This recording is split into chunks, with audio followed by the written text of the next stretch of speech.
देश भर में किसान प्रदर्शन कर रहे हैं और पिछले 2 हफ्ते से भी लंबे समय से आप दिल्ली में देखेंगे जो बॉर्डर पर टिकरी बॉर्डर पर किस तरीके से फार्मर्स का प्रोटेस्ट चल रहा है और जो बातचीत का दौर है वो सरकार और फार्मर्स के जितने भी लीडर्स हैं उनके साथ चल रहा है, मगर अभी तक किसी भी निष्पक्ष पर नहीं पहुंचे हैं कि क्या फ़ैसला किया जाएगा। सरकार ज़रूर कुछ नरमी दिखा रही है कि वो लॉज में इम्प्लीमेंट किया जाएगा, कुछ लॉज को ज़रूर उसमें जो है करेक्शंस की जाएंगी, मगर फार्मर्स अभी जो है वो उस पर कोई भी बात करने को तैयार नहीं है। अभी भी जो कश्मकश का दौर है वो चल रहा है और आज जम्मू में हम लोगों से जानने की कोशिश करेंगे कि क्या है उनका कहना। जिस तरीके से फार्मर प्रोटेस्ट कर रहे हैं, लोग क्या सोचते हैं, जिस तरीके से 3 फार्म बिल जो आए थे पास किए गए थे उस पर जिस तरीके से कश्मकश चल रही है और फार्मर्स अड़े हुए हैं कि इन बिलों को जो है वो निष्कर्ष करना चाहिए, इनको ख़त्म करना चाहिए, सरकार को वापस लेने चाहिए। उस पर अभी भी जो कश्मकश का दौर है वो चल रहा है और हम लोगों से जानेंगे, आज रिएक्शंस लेंगे कि क्या है उनका सोच। मुझे लगता है हिंदुस्तान पाकिस्तान के युद्ध के बाद भी बात टेबल पे होती है। पाकिस्तान कहे मैं वहाँ से बम मारता रहूँगा, हम कहें यहाँ से मारते रहेंगे।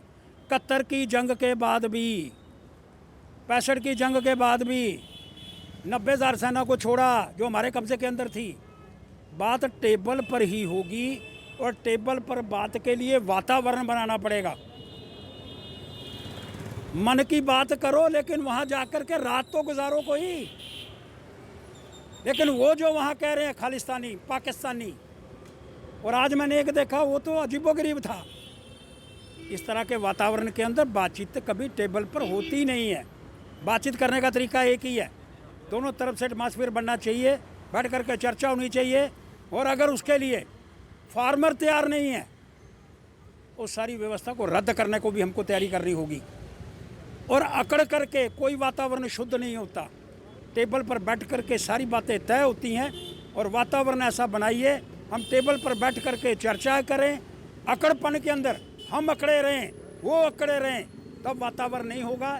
ये अन्नदाता जो अन्न देता है, एक भगवान है जो ऊपर से इसको मानते हैं, नीचे किसान को मानते हैं। और इसलिए किसान को भी चाहिए बैठ करके वातावरण बना करके, 70 वर्ष कोई नहीं बोला, बैठ करके इसका समाधान हो। और ये जो अन्नदाता आज इतनी ठंड के अंदर बाहर बैठा हुआ है उसका हमको समाधान करना होगा। धन्यवाद। अकड़ किसमें है, सरकार में है या जो बैठे हैं उनमें है या राजनीतिक पार्टियां अकड़ दिखा रही हैं वहाँ पे? दोनों के अंदर अकड़ है, दोनों जिद्दी बन करके बैठ गए हैं। माननीय प्रधानमंत्री जी देश के, कृपा करके कुछ बिगड़ेगा नहीं अगर आप ही वहाँ जा करके उनके बीच में बैठ करके ये तो हाल पूछ लो आप हैं कैसे, बैठ करके उसका समाधान करने का प्रयास करो। मैं तो यही कहना चाहता हूँ। अकड़ इधर है कि अकड़ उधर है, अकड़ से कुछ नहीं होगा।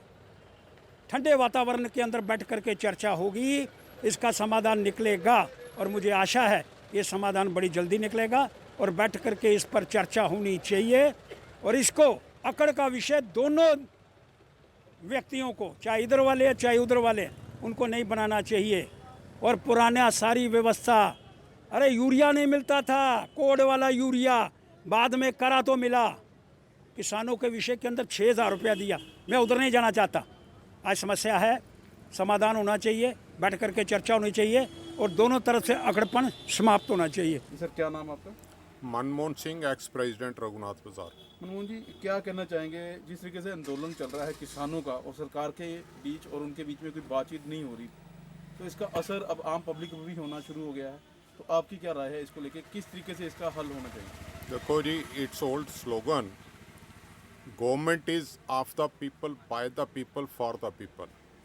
अगर पब्लिक खुश नहीं है तो गवर्नमेंट किस काम की है? गवर्नमेंट को अगर पब्लिक सड़कों पे आ गई, इसी से इंडिकेशन लेनी चाहिए थी। अगर कोई गलत कानून बन गया है, उनकी नज़रों में ठीक है, पब्लिक की नज़र में गलत है, तो उस कानून को अभी तो प्रेसिडेंट साहब ने मोहर नहीं लगाई, तो उसको वापस रख लेना चाहिए, विद हेल्ड कर देना चाहिए। किसान क्या चाहते हैं, एक बार अगर कानून को वापस लेकर दोबारा उसके ऊपर बैठ करके उसका सोच विचार करके कोई हल निकाला जाए तो वो बेटर है। एट प्रेजेंट जो सिचुएशन क्रिएट हुई है उस सिचुएशन के मुताबिक गवर्नमेंट को इसको वापस लेना चाहिए, किसानों को घर भेजना चाहिए। उसके बाद उनके जो प्रेसिडेंट्स हैं, नुमाइंदे हैं, उनको बुलाकर बैठकें करनी चाहिए। उसके बाद इसको कानून को दोबारा लाना चाहिए, जो मेरी सोच कहती है, क्योंकि पब्लिक को नाराज़ करने का राइट किसी को नहीं है। इट्स ए डेमोक्रेटिक कंट्री और डेमोक्रेसी में हर इंसान को हक है कि वो अपनी आवाज़ गवर्नमेंट के सामने रख सके। कल को कल आंदोलन और बढ़ जाता है, सरकार भी अड़ी रहती है, किसान भी अड़े रहते हैं, तो किस तरीके का असर पूरे हिंदुस्तान में बिजनेस को पड़ेगा और आम पब्लिक को पड़ेगा? देखो, बिजनेस को तो जो असर पड़ेगा वो देखा जाएगा। पिछले 8 महीने से जब से कोविड-19 का असर चल रहा है, बिजनेस तो चंद लोगों का 15 से 20% लोगों को छोड़ के जो कि नेसेसिटी आइटम्स है, उसके अलावा किसी के पास बिजनेस नहीं है। सब लोग इस समय बहुत क्राइसिस में हैं। ऊपर से ये जो बड़ा क्राइसिस बन गया है, ये कंट्री के लिए अच्छा नहीं है। इसके बाद अगर दोनों पल अपनी जगह अड़े रहेंगे तो गवर्नमेंट ने अगर सुप्रीम कोर्ट को अप्रोच किया तो सुप्रीम कोर्ट का ऑर्डर आने के बाद गवर्नमेंट सड़कों को खाली कराएगी, जो किसान नहीं करने वाले। उसमें क्या है, उसमें कैजुअलिटी रेट बढ़ जाएगा। गवर्नमेंट ज़बरदस्ती करेगी, किसान मरेंगे, उससे गवर्नमेंट की और ज़्यादा बदनामी होगी। मैं आपके माध्यम से गवर्नमेंट तक और पब्लिक की सहमति से ये बात पहुंचाना चाहता हूं कि इसमें कोई स्टार नहीं उतरने वाले। ये पब्लिक की अगर डिमांड है, इसको कंसीडर किया जाए। फॉर द टाइम बिंग इस कानून को वापस लेकर इसके बारे में दोबारा सोच विचार की जाए। क्या नाम है आपका? सकुल महाजन। माहिन साहब, क्या कहना चाहेंगे जिस तरीके से ये आंदोलन चल रहा है, किस नज़र से आप इसको देखते हो और क्या कहना चाहोगे? सरकार जो इनके बीच में दोनों में आपस में जैसे बातचीत हो रही है, कोई रास्ता नहीं निकल रहा, तो आप क्या कहते हैं? देखिए, ये आंदोलन कम से कम भी इसको 2 महीने हो गए हैं जो आप देख रहे हैं। और हरियाणा बॉर्डर के और दिल्ली बॉर्डर के ऊपर देखिए, दूर दूर से बड़े बुजुर्ग बच्चे सब आके बैठ गए हैं। और वहाँ पे देखिए आप, उन्होंने वहाँ पे खाने का इंतज़ाम, हर एक चीज़ें हो गई हैं, जिससे देखिए आप आम बिज़नेस को जो सबसे ज़्यादा इफेक्ट पड़ ही रहा है ना। आप देखिए, हमारे पास, हम जम्मू में बैठे हैं, माता वैष्णो देवी दर्शन पे नहीं लोग आ रहे हैं। एक ट्रेन चल रही है जिससे लोगों को इतनी दिक्कत आ रही है। तो मैं आपके माध्यम से यही कहना चाहता हूँ कि गवर्नमेंट और ये किसानों के बीच में बैठ के एक अच्छी सी म्यूचुअल अंडरस्टैंडिंग होनी चाहिए, जिससे जो भी है बेनिफिट्स अच्छे निकलने चाहिए, उसमें किसान को भी बेनिफिट होना चाहिए। और गवर्नमेंट को आम पब्लिक के जो बेनिफिट्स हैं, जो आम पब्लिक को जो चाहिए, वो सब फैसिलिटीज़ मिलनी चाहिए, जिससे क्या होगा कि आने वाला जो टाइम है वो हमारे मुल्क और हमारे देश के लिए अच्छा रहे।